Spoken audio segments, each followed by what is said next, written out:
Let's start with the question. What happens in the faction war when an owned territory is detached from your home base? I've seen that it's possible for a team to own a territory but not have any path of owned territories from their home base to that territory. At that point, it has a slashed pattern instead of a solid one. And the team that owns that territory can't use it as the origination point for any attacks, but it also can't be attacked by other teams. What exactly is going on here? How do those territories come back into play? Will another team be able to gain control of that territory?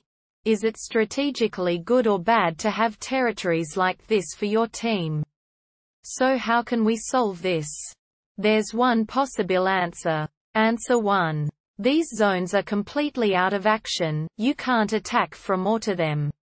Factions are also given one turn to join the zone back to their main land. Or the zone is awarded to the faction with the most borders surrounding it.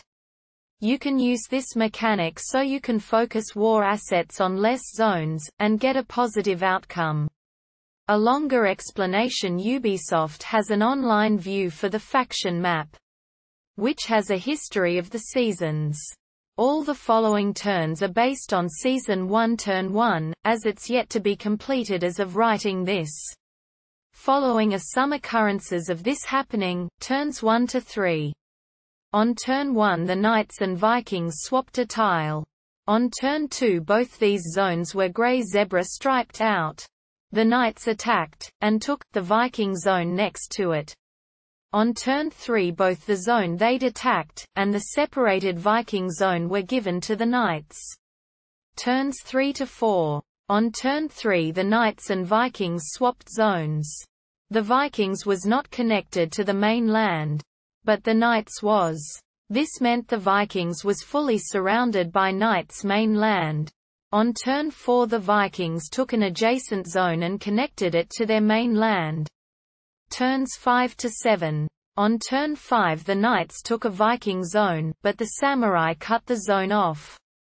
On Turn 6 the Samurai took a Viking zone, to control 3 of the 4 adjacent tiles.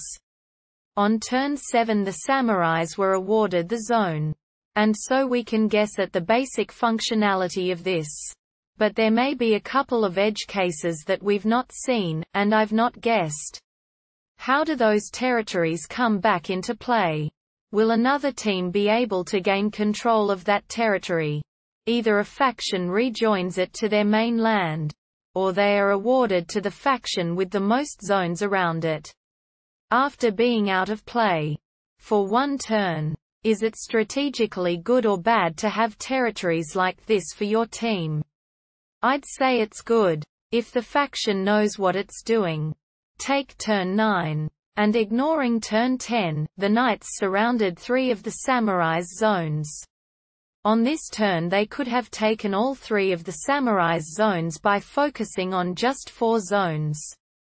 The 2 the Vikings took. The only non-taken zone and the one above it. If the Samurai took more zones, then they'd be cut off and awarded to the Knights.